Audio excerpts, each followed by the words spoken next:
All right, the firmament canopy around the Earth. Dr. Baugh in Panorama of Creation. I'm so glad my friend Mike gave me this book to look and read about. It makes sense, very plausible. These verses, Genesis 1, 1-2, show that even on the first day of creation, before God created light, God created the earth in a watery form. This is extremely important. Studies done by renowned physicists such as Dr. Russell Humphreys show that each molecule of water possesses a small electromagnetic field. When these molecules are aligned, the result is a composite electromagnetic charge of all the molecules of water that are aligned. When all of these molecules are in a composite alignment, you have the composite energy of all the molecules. God began by creating the earth first in all the universe, even before creating the electromagnetic spectrum of light into the heavenly bodies such as the sun and the stellar heavens. There is strong indication that God first created the earth as a sphere of water. The life forms that God would create on day number 3, vegetation, plants, trees, being in botanical form, would require this water.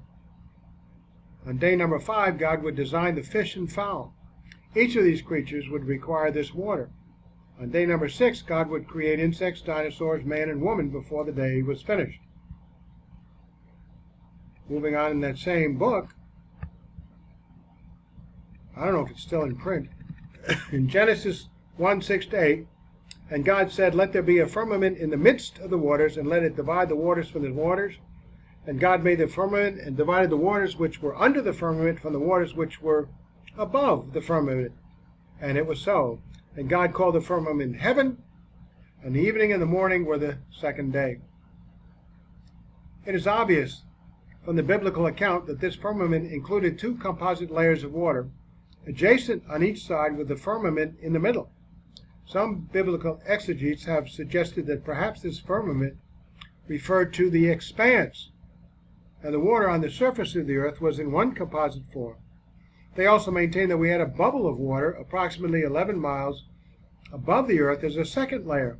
However, the clear scriptural mandate is that this entire firmament was encased by layers of water on both sides as a composite part of the firmament. Later, the scripture describes the seas and oceans on the surface of the earth. Genesis 1:9. Then God said, "Let the waters below the heavens be gathered into one place, and let the dry land appear," and it was so.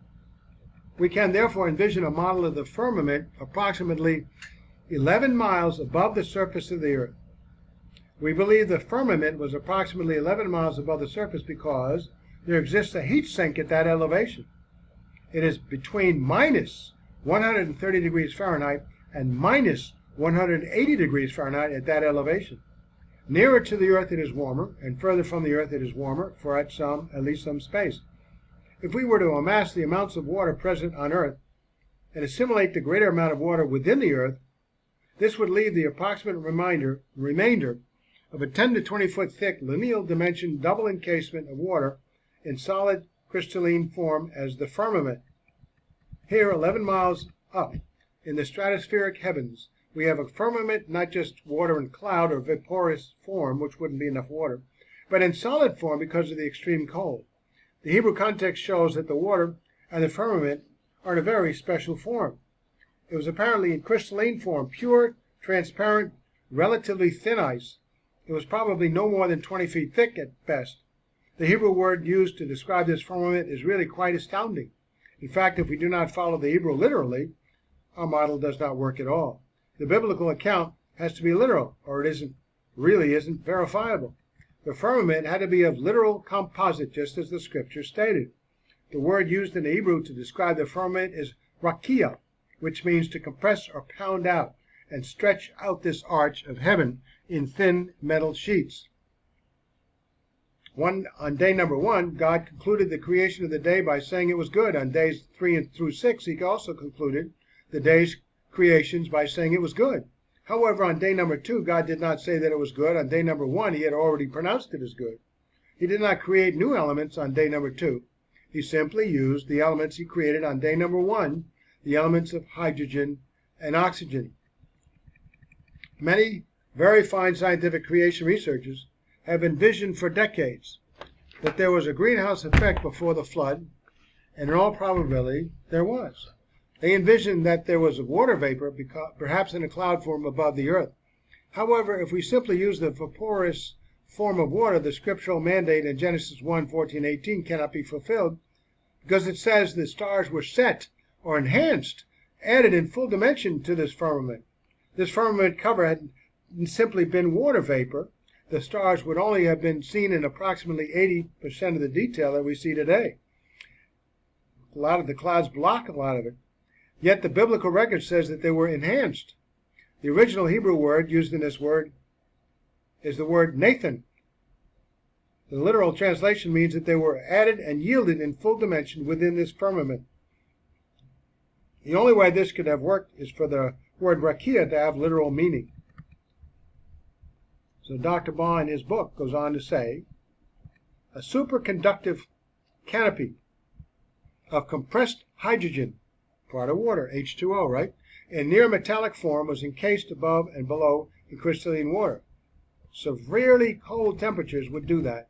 The stars were shining at a distance, a startling characteristic of the pre-flood world. In Genesis 1:14-18, the stellar heavens are described. Put that down there and put a colon. Genesis 1:14-18. Then God said, let there be lights in the firmament of the heavens to separate the day from the night, and let them be for signs and for seasons and for years and for days and for years. And let them be for lights in the expanse of the heavens to give light on the earth. And it was so. And God made the two great lights, the greater light to govern the day and the lesser light to govern the night. And he made the stars also. And God placed them in the expanse of the heavens to give light on the earth, and to govern the light, the day and the night, and to separate the light from the darkness. And God saw that it was good. The stars are in color. And the biblical record states that God set the stars in the firmament. The ancients described the firmament as a vault above the earth, and the stars were placed in this vault. This is not what the biblical record says to us. The biblical record states very clearly that God set the stars in the firmament, much as a jeweler would enhance a diamond by placing it on a background of black velvet. The word set is taken from the Hebrew word Nathan. It means to add and yield. In other words, the stars are not physically placed in the firmament because they are a great distance away and much too big. But as light from the stars penetrates the firmament, there is a very strong magnetic field in the middle. It is superconductive without any resistance to the flow of electrons. On each side is an electromagnetic field charged to a lesser degree in the crystalline water formation. What is then presented in a pressurized form on each side is a photomultiplier. Each photon of light which strikes the configuration is multiplied by 10 because of the interaction in the atoms. On the earth side of the canopy, the stars were seen with 10 times the photons that the light brought to the outer surface of the canopy. Before the flood, the stars were seen by man as being about 3 times brighter than they are seen today. In other words, in the firmament, God set the stars, or added and yielded their dimensions in full color. Gorgeous, must have been gorgeous. NASA has found that when a red filter is used in space, the stars appear in beautiful color. This is exciting because God put the stellar bodies in space for signs, for days, for months, and years. We understand that by observing the rotation of the earth in relation to the movement of the sun and the moon and other heavenly bodies, we can tell times. But now we can perceive that with the enhancement of the light before the flood could, by the configuration of the stars, tell time at any moment. They would not need a Rolex watch. They would have something far better. It's amazing, amazing. Picture this. There'll be new heavens and a new earth to picture it. Researcher Dan Cook spoke to one of the physicists involved in the hydrogen bomb project at Lawrence Livermore National Laboratories. That physicist related to him that the scientists there, some years back, took the elements of water and compressed them under super cold cryogenic circumstances. Hydrogen became near metallic in form and took on the characteristics of metal. It became crystalline, transparent, fiber optic, superconductive, and ferromagnetic. All of these characteristics have tremendous implications. The hydrogen in the water was compressed and energized, and the pressure held in stasis form because of the crystalline ice on each side. For the biblical record states that God made the firmament in the middle with water above and water beneath. Under such super cold circumstances where great pressure exists, in addition to tremendous energy, hydrogen takes on metallic characteristics. Envision the earth before the flood with a firmament consisting of compressed energized hydrogen taking on near metallic characteristics in the middle of a solid water crystallized formation suspended above about 11 miles above the earth. This configuration would have done some wonderful things. On day number 4, when the sun was created, the energy of the sun upon this hydrogen would have caused a gentle pink coloration in the sky. At sunrise and sunset, there would have been a vivid pink coloration, and at midnight, there would have been a magenta pink sky. In other words, the sky before the flood was never totally dark. Dr. Baugh goes on, the biblical record states that God made the greater light to rule the day and the lesser light to rule the night. We have assumed for centuries that the greater light was the sun and the lesser light was the moon. The moon certainly bears an impact on and to some degree affects the earth. The moon does not always remain in visual form, however. The lesser light ruling the night consequently was not only the moon, even though the moon certainly has a purpose in the orchestrated model. The lesser light ruling the night included transfer of energy from the day side of the earth along the lines of this rakia firmament. The electromagnetic energy was carried along the elemental lines of near metallic hydrogen, which was fiber optic in nature. This would cause a twilight glow on the night side of the earth, while on the day side of the earth, the greater light would literally rule the day. The statement is made that this light ruled the day. Scientists and researchers are finding that the most important color in the entire spectrum is pink. This is the color that is produced by energized hydrogen. They find that plants grow better under pink light and that individuals respond in mood to pink light. Researchers have found that when a person is affected by the right spectrum of pink light, the brain secretes norepinephrine. Norepinephrine is a natural tranquilizer and neurotransmitter. Before the flood, man was dominated by various spectra of pink light. The tranquility of his environment offered him the ability to have his brain work at maximum efficiency. The firmament made that possible with a gentle pink glow in various spectral forms, with the greater light ruling the day and the lesser light ruling the night. God made a wonderful orchestral creation, and man ultimately received the full benefit. There are records archaeologically discerned among many cultures which refer to a time in the past when the sky hung low. Physicists at Lawrence Livermore Laboratories took the element of hydrogen and element of water and compressed it under super cold temperatures. When the pressure reached a certain degree under diamond points, the hydrogen took on near metallic characteristics, superconductive, transparent, fiber optic, ferromagnetic, and crystalline in form.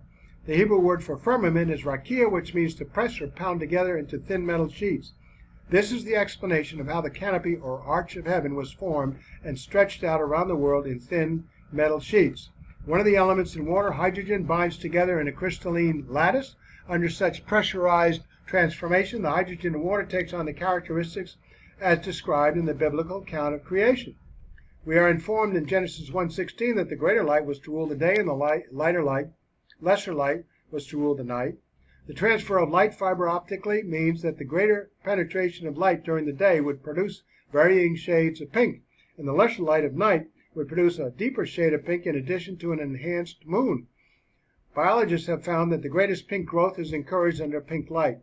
Further investigation has revealed that it is pink light which optimally triggers the growth of cells within plants.